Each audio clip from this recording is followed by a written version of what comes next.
ভব সিন্ধু পারাবারে রাম যেন চিনতে পারে ভব সিন্ধু পারাবারে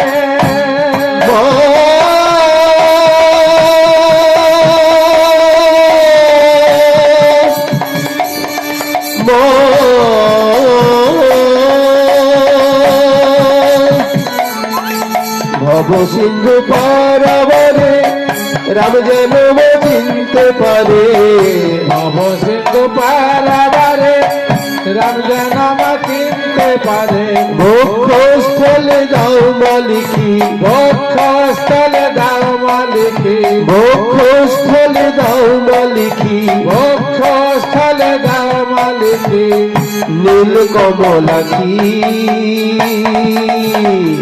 রাম নাম লিখি রাম নাম লিখি সর্বঙ্গে দাও মা তুমি রাম নাম লিখি রাম নাম লিখি সর্বঙ্গে দাও মা তুমি রাম নাম লিখি রাম নাম লিখে দাও মা লিখে দাও মা লালাটে আমারে লিখে দাও মা লালাটে আমারে লিখে দাও মা হৃদ মাঝারে লিখে দাও মা হৃদ মাঝারে লিখে দাও মা বক্ষে আমারে লিখে দাও মা বক্ষে আমারে লিখে দাও মা বাহুতে আমারে লিখে দাও মা বাহুতে আমারে লিখে দাও মা নাভি পথে লিখে দাও মা নাভি পথে লিখে দাও মা সীতারাম নামে যুগল মন্ত্র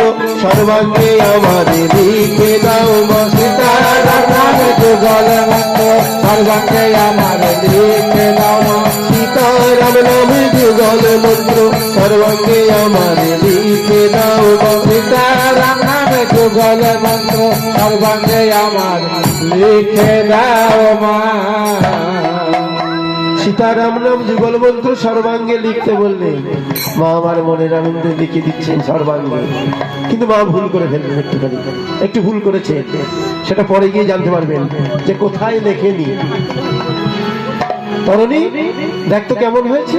হ্যাঁ মা খুব সুন্দর হয়েছে। ললাটে লিখেছে, বক্ষে লিখেছে, নাভি পদ্মে লিখেছে, বাহুতে লিখেছে, পৃষ্ঠে লিখেছে, লেখেনি শুধু কণ্ঠে। প্রভুরই মায়া এটা। তরুণী দেখতো বাবা ওমা খুব সুন্দর হয়েছে, তবে মা সবই তো হলো, এবার তুমি আমাকে কিছু পাথেও দেবে না? আমি বিদেশ যাচ্ছি, একটু পাথেও দিলে বড় ভালো হতো আমার দেশ। মা আমার রাজন্তপুরে প্রবেশ করিল, প্রবেশ করিল, কিছু স্বর্ণ মুদ্রা নিয়ে এসে তরুণীর হাতেতে যে দিল, হাতেতে যে দিল। এ তুমি কি দিলে মা? কেন তুই তো পাথেও চাইলি, এই যে করিয়ে দিলাম। ও মা আমি যে পথে চলেছি, যার সাজ হচ্ছে এই ফুলো সাজ, আর তুমি আমাকে সেই অর্থ দিলে। ও মা এই অর্থে তো সেখানে যাওয়া যাবে না, তবে তবে কি দিবি? ও মা আমি যা বলি তুমি আমাকে তাই দাও।